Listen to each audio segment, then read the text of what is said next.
بسم اللہ الرحمن الرحیم۔ ناظرین السلام علیکم، میں ہوں آپ کا میزبان صابر شاکر۔ کچھ خبریں ہیں آپ کے ساتھ شیئر کرتے ہیں، اور یہ خبریں ہیں سال 2021 سے متعلق، یعنی جب کووڈ-19 آیا اور کووڈ-19 کے بعد سے یہ جو ایک سال گزرا کووڈ میں، پھر دوسرا سال گزرا، ان 2 سالوں میں کس شعبے نے کتنا کمایا اور غریب آدمی کو اس میں کیا حاصل ہوا، غریب ملکوں کو کتنا نقصان ہوا، اور سب سے زیادہ مال کس نے بنایا، یہ ہے بنیادی طور پہ اس خبر کا احاطہ۔ اس وقت اگر ہم نظر دوڑائیں، جو اس وقت رپورٹس آ رہی ہیں، عالمی وبا نے کرونا نے 50 کروڑ افراد کو غربت میں دھکیل دیا پوری دنیا میں، اور گزشتہ برس نصف ارب یعنی کہ 50 کروڑ سے زائد افراد جو ہیں وہ شدید غربت کا شکار ہوئے، اور اس لیے ہوئے کہ کرونا کی وجہ سے نمبر 1 ان کا روزگار گیا، اور جو بچے ان کی حالت، اور اگر ان کسی کو کرونا ہوا بھی تو وہ علاج اتنا مہنگا تھا کہ اس کا ستیہ ناش ہو گیا، اور اس کی اکانومی جو ہے، جو جمع پونجی تھی، وہ بھی خرچ ہو گئی۔ یہ پوری دنیا کی رپورٹ ہے، اور غریب ملکوں کے خاص طور پہ غریب ملکوں میں اس نے بہت زیادہ تباہی مچائی، اور امیر ملکوں کے غریب شہری بھی اس کی زد میں آئے، اور اس کی وجہ وہی بات ہے کہ جو مر گئے وہ تو مر گئے، جن کو کرونا ہوا اور ان کے پیسے علاج معالجے میں لگ گئے،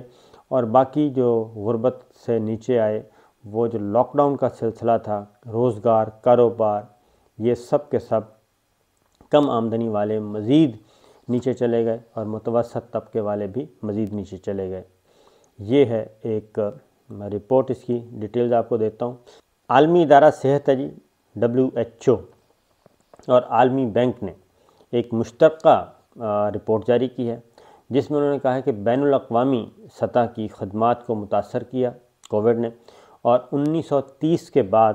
بدترین معاشی بحران نے جنم لیا، جس نے لوگوں کو صحت کی جو سہولتیں تھیں ان کی ادائیگی کرنا بھی بہت مشکل ہو گیا۔ اور یہ سب سے زیادہ چیز ہم نے دیکھی ہے پڑوسی ملک بھارت میں۔ وہاں پہ تو یہ سارے مناظر نظر آتے رہے ہیں کہ کس طریقے سے لوگوں نے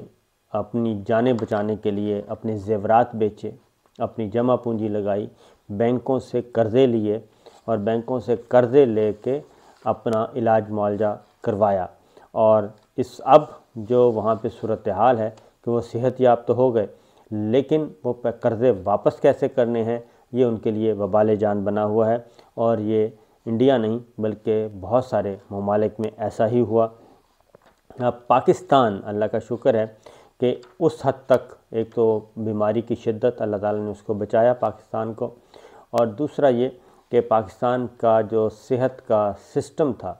تمام تر کمزوریوں کے باوجود ہمارا جو صحت کا نظام ہے وہ بہرحال بہت اچھا رہا، اور پاکستان میں ایسے کوئی خوفناک مناظر ہم نے نہیں دیکھے، اس کا اللہ کا شکر ہے۔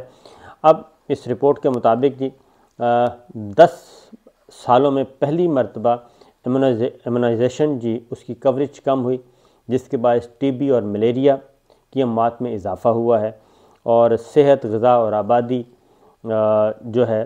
اس کی وجہ سے بھی محدود مالی گنجائش کے اندر حکومتوں کو صحت کے بجٹ بڑھانے اور محفوظ کرنے جیسی چیزوں کا بھی انتخاب کرنا پڑا،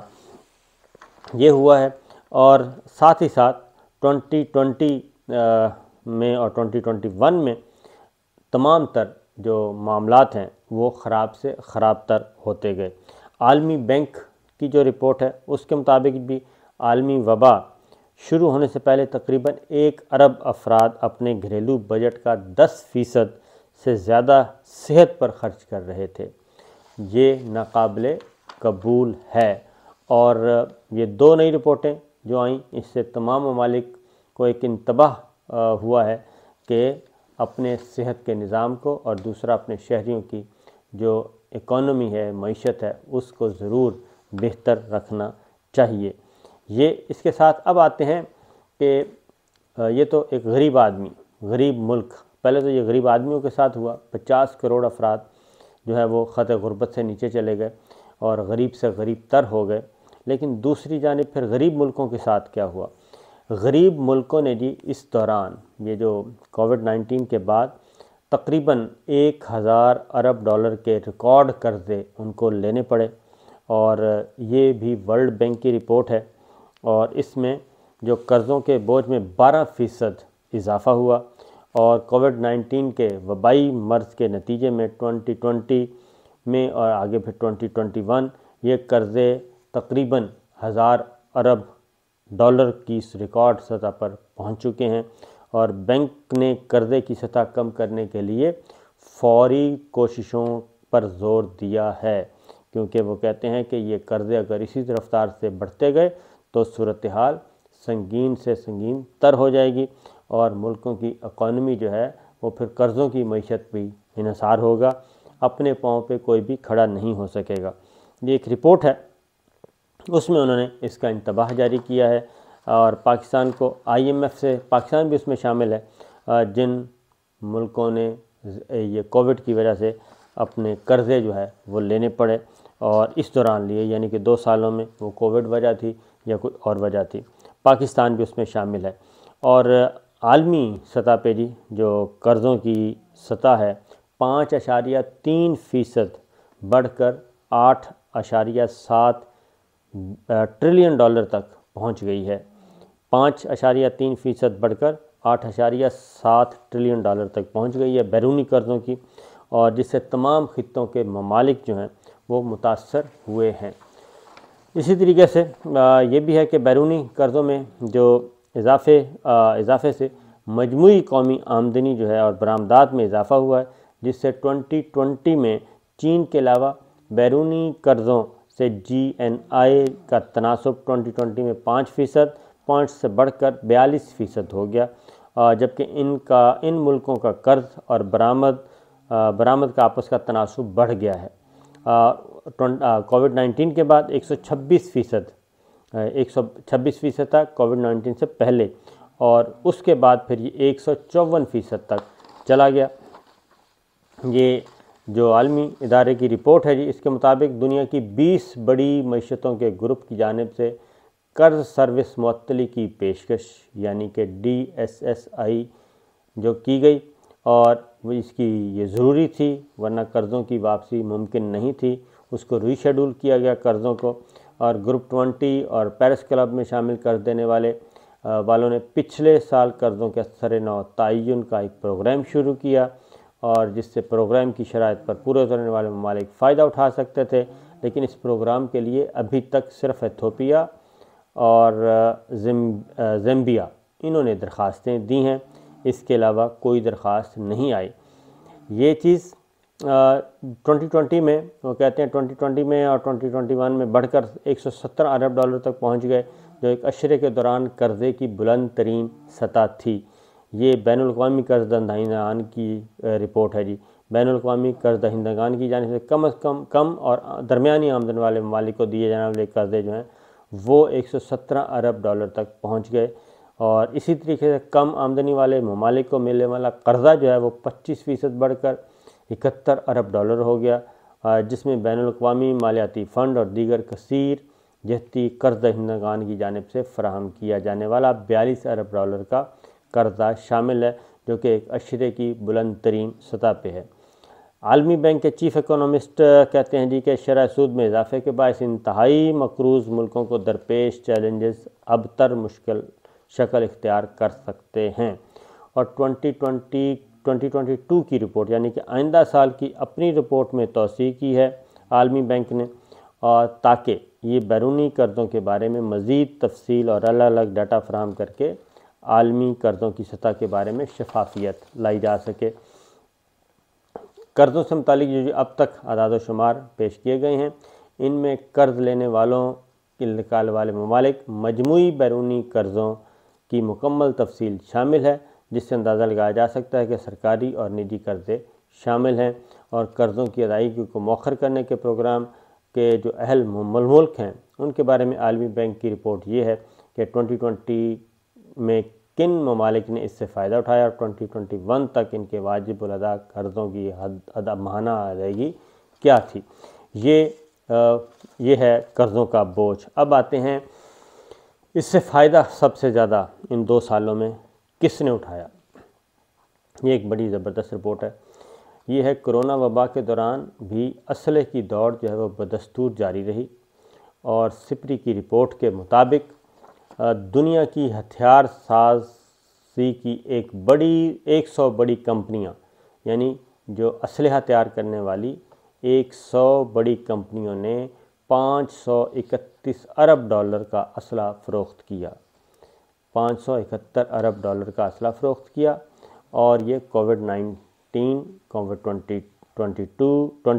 اور 2021 یعنی کووڈ-19 کے بعد جو 2021 2 سال ہیں، اس میں یہ سب کچھ ہوا۔ اور سال 2020 کے دوران دنیا بھر کے ملکوں میں کرونا کے دوران لاک ڈاؤن کی وجہ سے ایشیا کی طلب میں کمی واقع ہوئی، اور صارفین میں بیزاری اور پریشانی کا عنصر رہا، لیکن اس سب کے باوجود جس نے سب سے زیادہ فائدہ اٹھایا وہ ہیں اسلحہ سازی کی 100 بڑی کمپنیاں۔ اور تھنک ٹینک سپری نے یہ رپورٹ تیار کی ہے، اور اس کے مطابق یہ حیران کن سال تھا پہلا، اور کہ کووڈ-19 کے بعد کہ عالمی معیشت کی شرح 3.1% سکڑ گئی، لیکن اسلحے اور ہتھیار کے کاروبار کورونا کے دور میں بھی فروغ ان کو ملا، اور اس شعبے میں 1.3% کی وسعت پیدا ہوئی، یعنی اسلحہ زیادہ سیل ہوا، اور 100 بڑی جو اسلحہ بیچنے والی کمپنیوں نے مجموعی طور پر $531 بلین یا 469 بلین یورو کے ہتھیار بنائے اور فروخت کیے۔ یہ مالیت بیلجیم کی اقتصادی پیداوار سے بھی زیادہ بنتی ہے۔ ان اسلحہ ساز کمپنیوں میں 41% کا تعلق امریکہ سے ہے، اور ان کا اسلحے کی پروڈکشن اور فروخت کا حصہ 54% کے قریب ہے۔ اور سب سے اہم امریکہ کی بڑی ہتھیار ساز کمپنی لاک ہیڈ سے سب سے نمایاں ہے، جس نے $58 بلین کا اسلحہ تیار کیا، $58 بلین کا اسلحہ تیار کیا اور بیچا۔ اور ان اسلحہ ساز کمپنیوں کو سیاسی قوت کا سہارا بھی حاصل ہے، اور بون انٹرنیشنل سینٹر پر مطالعات تنازعات کے پولیٹیکل سائنٹسٹ کہتے ہیں کہ ہتھیار بنانے والی کمپنیاں بعض معاملات میں اپنا اثر و رسوخ استعمال کرنے سے گریز نہیں کرتیں، اور ایک امریکی غیر حکومتی تنظیم اوپن سیکرٹ کی رپورٹ بھی موجود ہے، جس میں کہا گیا کہ اسلحہ کمپنیاں اپنا اثر و رسوخ کو برقرار رکھنے کے لیے اربوں ڈالر خرچ کرتی ہیں، یعنی اسلحہ بیچنے کے لیے بھی پیسہ خرچ کیا جاتا ہے، اور یہ سب کچھ ہوتا ہے کیونکہ کک بیکس، اس میں سب سے زیادہ کک بیکس جو ہیں وہ اسلحہ کی فروخت میں ہوتے ہیں، جو عالمی سطح پہ ہوتے ہیں، اور اس میں ہمارے بھی ایک ایڈمرل سزا پا چکے ہیں، اور Rajiv Gandhi Bofors Bofors scandal تھا ایک، اس میں ان کو بھی مصیبت آئی تھی۔ اب رافیل کا بھی اس میں بھی اس کی آوازیں اٹھ رہی ہیں کہ اس میں بھی کک بیکس وصول کیے گئے ہیں۔ جرمن شہر فرینکفرٹ میں قائم جو تھنک ٹینک ہے اس کے مطابق اسلحہ کی دوڑ میں گلوبل ساؤتھ کی کمپنیوں کی اہمیت بڑھ گئی، اور بھارت کا حوالہ دیا خاص طور پہ، اور 100 بڑی اسلحہ ساز کمپنیوں میں بھارت سے تعلق رکھنے والی 3 ہتھیار ساز کمپنیاں بھی شامل ہیں۔ ان کی فروخت مجموعی طور پر 1.2% ہے، اور یہ جنوبی کوریا کمپنیوں کے مساوی ہے۔ اسی طریقے سے بھارت کے چائنا میں اسلحہ سازی کی کئی فیکٹریاں ہیں، اور ان میں 5 کو چین کی فوج کو جدید بنانے کے پروگرام کی سرپرستی بھی حاصل ہے، اور چین کا ہتھیاروں کی کل فروخت میں حصہ 13% بنتا ہے، اور یوں اسے بر اعظم ایشیا میں پہلا مقام حاصل ہے۔ تو یہ ہے صورتحال جی، اور یہ تو آپ دیکھتے رہتے ہوں گے کہ S-400 روس کا دفاعی نظام جو ہے اہم ترین ہے، اس پہ امریکہ جو ملک بھی خریدتا ہے امریکہ اس کو روکنے کی کوشش کرتا ہے، اور ترکی نے لیا ہوا ہے، انڈیا نے لیا ہوا ہے، اور روس سے یہ روس کا ہے S-400 جو دفاعی سسٹم ہے، تو امریکہ اس پہ پابندیاں لگانے کی دھمکیاں بھی دیتا ہے، لیکن بکتے ہیں۔ اسی دوران F-35 طیاروں کا معاہدہ جو ہے وہ UAE کے درمیان اور امریکہ کے درمیان تنازع بنا ہوا ہے، اور اب UAE جو ہے وہ ذرا تھوڑا سا آنکھیں دکھا رہا ہے، اور اس نے فی الحال مذاکرات معطل کر دی ہیں یہ اسلحہ خریدنے کے بارے میں، F-35 خریدنے کے بارے میں۔ تو یہ سچویشن ہے جی کہ کووڈ میں بھی جو مالدار تھے انہوں نے ہی مال بنایا، اور سارے کا سارا ویسٹ جو ہے اس کی انڈسٹری تھی موسٹلی سریہ ساز، جہاں یہ سب کچھ کرتے رہے۔ تو یہ تھی اطلاعات، اجازت دیجیے، اللہ حافظ۔